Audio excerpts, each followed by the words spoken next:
కార్తీక మాసం వచ్చేటప్పటికి శివాలయంలో, విష్ణువాలయంలో, అంబికాలయంలో, మఠ ప్రాంగణంలో ఈ 4 చోట్ల కూడా దీపాన్ని పెడతారు. మీకు 12 నెలలు ఉన్నప్పటికీ కూడా 12 నెలలలో ఏ నెలలో పెట్టే దీపానికి కూడా ఆ నెలతో దీపం పేరు లేదు. ఏదో భాద్రపద దీపం, లేకపోతే ఆశ్వీజ దీపం, మార్గశిర దీపం అలా పేర్లు లేవు. ఒక్క కార్తీక మాసంలో పెట్టేటటువంటి దీపానికి మాత్రమే కార్తీక దీపము అని పేరు. ఏమి ఆ నెలలో పెట్టిన దీపానికి అంత పేరు ఎందుకు రావాలి? ఆ ఒక్క నెలలోనే దీపానికి అంత ప్రాముఖ్యత ఎక్కడుంది? యథార్థానికి పూజలో ప్రారంభంలో ఒక అంగంగా మనం దీపం వెలిగిస్తాం. కానీ కేరళ రాష్ట్రంలో ఇప్పటికీ ఒక అలవాటు ఉంది. దీపం ఒక్కదాన్ని వెలిగించి దాని మీదకి అన్నపూర్ణని ఆవాహన చేసి పూజ చేస్తారు అక్కడ. కానీ మన వైపు ఆ ఆచారం లేదు. దీపం ఎందుకు పెడతాం మనం పూజలో అంటే, ఉదయం 11 గంటలకి పూజ చేసిన దీపం పెడతాం, 12ంటికి పూజ చేసిన దీపం పెడతాం, సాయంకాలం 4 గంటలకి సత్యనారాయణ వ్రతం చేసుకుంటున్న దీపం పెడతాం. ఎందుకు అక్కడ దీపం లేదా, వెలుతురు లేదా? ఎందుకు దీపం పెట్టడం? అంటే దీపం పెట్టడం వెనక ఒక నిశ్చిత అభిప్రాయం ఉంది, ఒక ప్రధానమైన ఆచారం ఉంది. మనకి పరమేశ్వరుడు 5 జ్ఞానేంద్రియములను ఇచ్చాడు. కన్ను, చెవి, ముక్కు, నాలుక, చర్మము. సమస్త సుఖములు ఈ 5 మీదే ఆధారపడ్డాయి. నేను దాని గురించి పెద్ద వ్యాఖ్యానం చేయక్కర్లేదు. నేను ఒక్క మాట అంటాను, ఊహించండి. ఈశ్వరుడు కన్నిచ్చి చూపివ్వలేదు, చెవి ఇచ్చి వినికిడి శక్తి ఇవ్వలేదు, ముక్కిచ్చి వాసన చూసే శక్తి ఇవ్వలేదు, నాలుకకి రుచి చూసే శక్తి ఇవ్వలేదు, చర్మానికి స్పర్శ శక్తి ఇవ్వలేదు. సుఖమన్న మాట మీకేముంది చెప్పండి? సుఖము లేదు, దుఃఖము లేదు. జలపాతం ఉంది, మీరు చూస్తారా? వీణానాదం ఉంది, మీరు వింటారా? రామాయణం ఉంది, చదువుతారా? తిరుపతి లడ్డు ఉంది, మీరు తింటారా? కడుపున పుట్టిన కొడుకున్నాడు, మీరు పుత్రగాత్ర పరిశ్వంగా అనుభవించగలరా? దేవాలయ శిఖరాన్ని చూస్తారా? ఎందుకు ఇంకా మీకు ఏమిటి సుఖం? బ్రహ్మాండమునందున్న ఏ భోగస్థానము మీకు సుఖస్థానము కాదు. సుఖము కానప్పుడు దుఃఖము కాదు. ఇక మనిషి జీవితానికి సుఖము దుఃఖము అన్న 2 మాటలు లేవు. ఏమీ తెలియదు. పరమేశ్వరుడు ఈ 5 ఇంద్రియములను ఇచ్చి 5 ఇంద్రియములకు శక్తినిచ్చాడు. ఒక్క ఆత్మయే ఒక్కొక్క దాని మీద పడి ఒక్కొక్క శక్తినిస్తుంది. నానా చిత్రఘటోదర స్థిత మహాదీప ప్రభాభాస్వరం జ్ఞానం యశ్చ చక్షురాధికరణ ద్వారా బహిస్పందతే అంటారు శంకరాచార్యులు వారు దక్షిణామూర్తి స్తోత్రంలో. ఆత్మ కాంతి కంటి మీద పడి చూసే శక్తినిస్తుంది. కన్ను 5 ఇంద్రియములలో నాయకుడు. నయన నాయక. ముందు కన్ను లాగుతుంది, ఇంద్రియాలన్నీ ఎడతాయి. కన్ను లేకపోతే 90% సుఖాలన్నీ చచ్చిపోయినట్టు. కన్నుంది కాబట్టే సుఖాలు, చాలా సుఖాలు.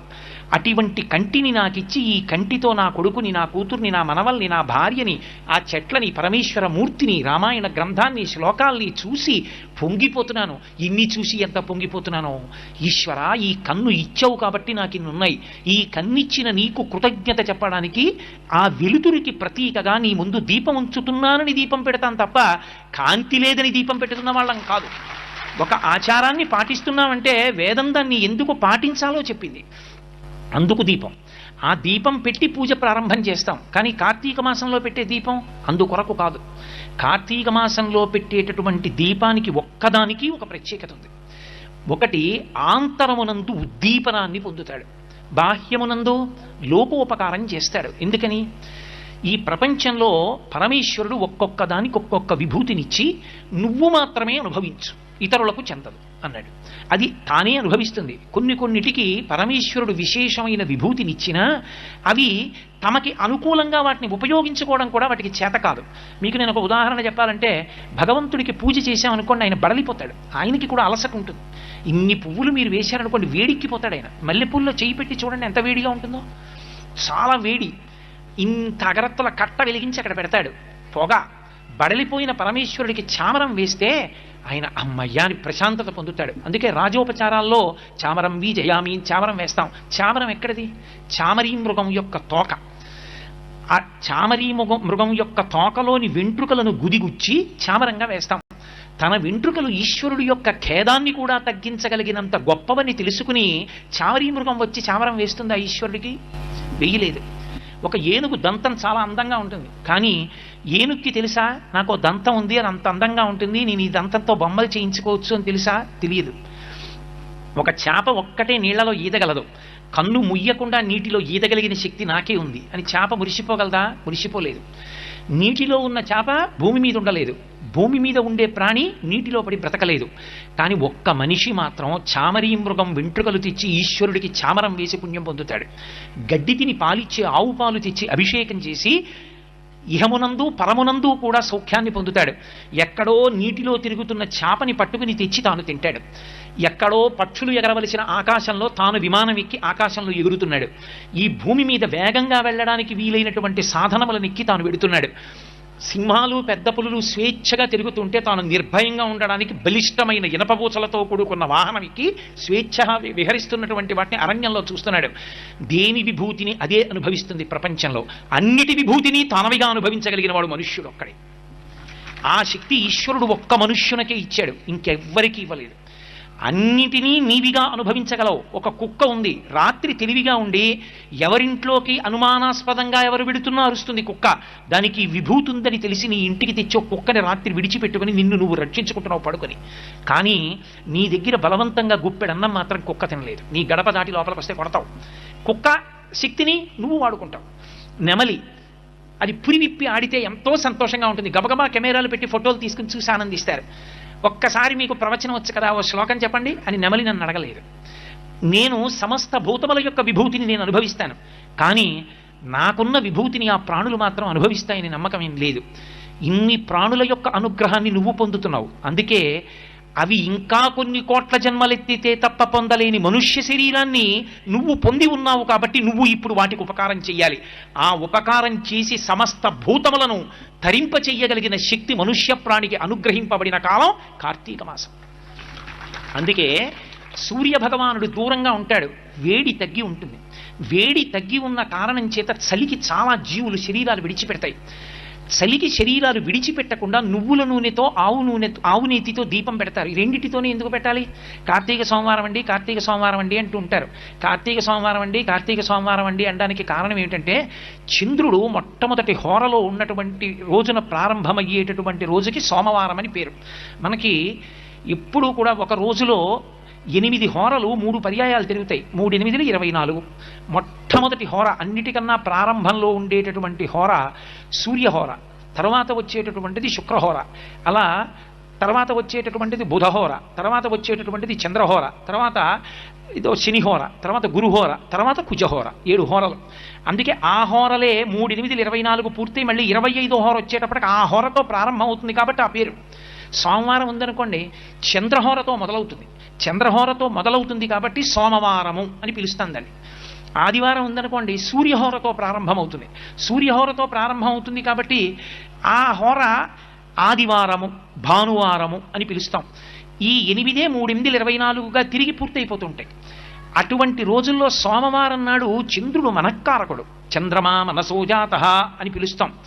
మనకి వేదాంత శాస్త్రంలో ఒక మాట చెప్తారు, హృదయ స్పందనమే మనుష్య ప్రాణి యొక్క జీవనం. గుండె ఎంతసేపు కొట్టుకుంటూ ఉంటుందో అంతసేపు బ్రతికున్నాడంటారు. గుండె ఆగిపోయిందనుకోండి, ఆయన వెళ్ళిపోయాడండి అంటారు.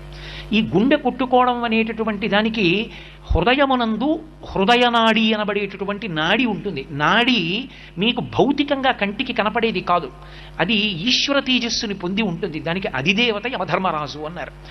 ఆయన అనుగ్రహం అయిపోగానే హృదయనాడి మూసుకుపోతుంది. యమదంష్ట్ర బయటికి వచ్చిన కారణం చేత ఆ కాలంలో హృదయనాడి మూసే అధికారాన్ని ఎక్కువగా ఉంటుంది.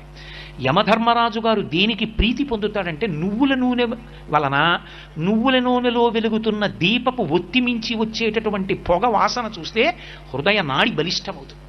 యమధర్మరాజు గారు ప్రీతి చెందుతాడు, ఆయత్కారకం అవుతుంది, హృదయనాడి నిలబడుతుంది. ఆకారం ఉండదు. సాకారంచ నిరాకారం నిర్గుణంచ గుణాత్మకం తత్వం తత్పరమం బ్రహ్మ ఇది వేదాంత డిండిమహ అంటారు శంకరాచార్యులు వారు. వేదాంత డిండిమని చేస్తూ నిర్గుణం సగుణం అని 2 రకాలు. నిర్గుణంలోకి వెళ్ళాలనుకున్నవాడు పరమ వైరాగ్యంలో ఉన్నవాడు పెడతాడు. సాకారమును ఉపాసన చేసేవాడు బాహ్య ప్రయోజనం కావాలనుకున్నవాడు మనసు నిలబెట్టాలి కాబట్టి ఒక ఆకారాన్ని పూజ చేస్తాడు.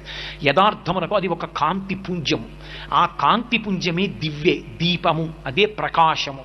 ఆ దీపమే పరమేశ్వర స్వరూపము. అందుకే దీపం గురించి చెప్తూ ఉపనిషత్తు ఒక మాట చెప్తుంది, ఆ దీపమే పరమేశ్వరుడు.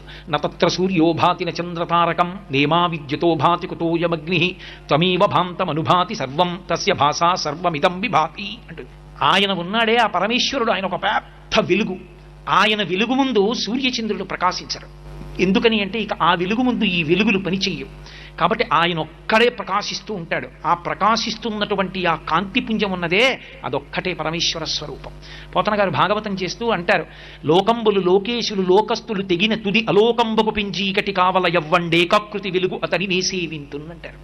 ఈ లోకాలు, ఈ లోకేశులు, ఈ లోకస్తులు వీళ్ళందరూ మహాప్రళయంలో పడిపోతే, నీటితో నిండిపోతే, కటిక చీకటి ఆవరిస్తే, సూర్యచంద్రుల యొక్క గమనం ఆగిపోతే, ఈ కటిక చీకటి కావల ఒక్కడు వెలిగిపోతుంటాడు. ఆ వెలిగిపోతున్న ఆ వెలుగులకు వెలుగైనదున్నదే అది పరమేశ్వర స్వరూపం. దాన్ని నేను పిలుస్తున్నానన్నాడు గజేంద్రుడు అష్టమస్కంధంలో. కాబట్టి యథార్థమునకు ఈశ్వర స్వరూపము ఒక వెలుగు. ఆ వెలుగుని చేరుకున్నావు అంటే గుర్తు ఏమిటంటే నువ్వు గోడ దాటావు అని అర్థం. దక్షిణాయనంలో ఉపాసన ఎన్నేళ్లు చేసినా సాకారం దగ్గర ఆగిపోకూడదు. ఒక ఆకృతిని పట్టుకోవడం దేని కొరకు అంటే ఒక గోడ దూకడానికి. చూడండి, గోడ దూకే వాళ్ళు ఉంటారు, లాంగ్ జంప్ చేస్తారు అంటారు. వాళ్ళు చేత్తో కర్ర పట్టుకొని పరిగెత్తుకొస్తారు, ఓ గోడ దూకాలి. పరిగెత్తుకు వచ్చి కర్రని భూమికి తాటించి ఆ కర్రని ఆధారం చేసుకుని తన శరీరాన్ని అలా పైకెత్తి గోడ మీద వరకు తీసుకెడతాడు. గోడ మీద వరకు వెళ్ళిన తర్వాత కర్రని ఇటు వదిలేసి తాను అటు పడిపోతాడు. తప్ప ఓ కర్రా, గోడ దూకడానికి ఇంత దూరం నాకు సాకారంగా వచ్చి పరిగెత్తుకొచ్చి నేను భూమిలో గుచ్చి పైకెత్తినప్పుడు నా శరీరం పైకెత్తడానికి ఉపయోగపడిన సాధనమా, నువ్వు నాతో రా అంటే తను ఇటు పడిపోతాడు. కర్రని ఇటు విడిచిపెట్టి తాను అటు పడిపోవాలి. ఒక సాకారాన్ని పట్టుకుని ఉపాసన చేసి చేసి చేసి చేసి ఈ సాకారమే అంతటా నిండిపోయింది. సభాభ్య సభాపతిభ్యశ్చ భో నమో నమో. ఈ సభాపతి నమస్సికత్యాయ చ ప్రవాహ్యాయ చ మేఘ్యాయ చ విద్యుత్యాయ చ. మేఘంలో, విద్యుత్తులో, ప్రవాహంలో, నురగలో, దొంగలో అంతటా ఈశ్వరుడే అని అంతటా పరమేశ్వర స్వరూపం చూడగలిగినటువంటి స్థితికి నువ్వు ఎదగగలిగితే ఆనాడు నీవు దీపాన్ని అర్థం చేసుకున్నావని గుర్తు. అబ్బా, నీకు కనపడుతోంది. కుక్కలో, పిల్లిలో, దాని కన్నుల కాంతిలో, దాని నడకలో, దాని కదలికలో, దాని ఆకల్లో, దాని దాహంలో, దాని భయంలో ఒక చీమ అలా వెళ్ళిపోతూ ఉంటుంది. ఇలా చీపురు పుల్ల కొంచెం దాని దగ్గర పెడితే ఆగిపోతుంది, కొంచెం ఇలా కదిపితే వేగంగా పరిగెత్తుకెళ్ళిపోతుంది. దాని ఇంత చీమకి ఇంత మెదడు, ఆ చిన్న మెదడులో దాని శరీరం మీద అభిమానం, దానికో భయం, దానికో జ్ఞానం. ఇది పుల్ల, దీన్ని పుచ్చుకున్నవాడు ఉన్నాడు, వాడు గుచ్చుతాడు, మనం చచ్చిపోతాం, మనం పారిపోవాలి, అది పరిగెత్తడం. ఇన్ని భావనలు ఉన్నాయి. నీలో ఏ చైతన్యం ఉండి భావనలు కల్పిస్తోందో ఆ చైతన్యం దానిలో ఉంది. దాన్ని నువ్వు సృజించలేదు, దాన్ని చంపే అధికారం కూడా నీకు లేదు. ఇంకొక చైతన్యాన్ని తీసే అధికారం నీకు లేదు. అప్పుడు ఎక్కడ ఈశ్వరుణ్ణి చూస్తావు నువ్వు? నీ పూజామందిరంలో కాదు ఈశ్వరుణ్ణి చూసేది, నీకు ఎక్కడ చూసినా ఈశ్వర విన్యాసమే కనపడుతుంది.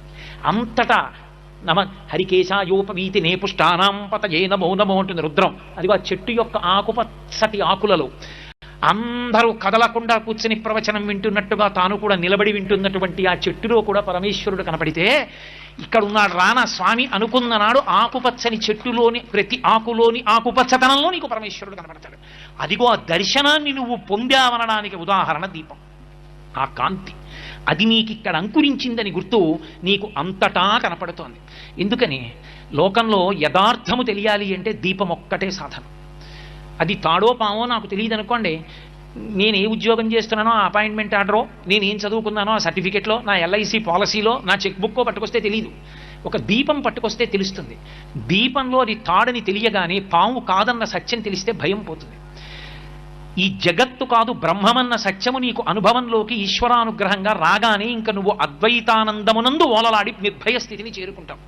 అదిగో అలా చేరుకోవడానికి కావలసినటువంటి ప్రజ్ఞ పరమేశ్వరానుగ్రహంగా అంకురిస్తుందని తెలుసుకుని అంతటా ఉన్నది ఒక్క పరమాత్మ స్వరూపమే.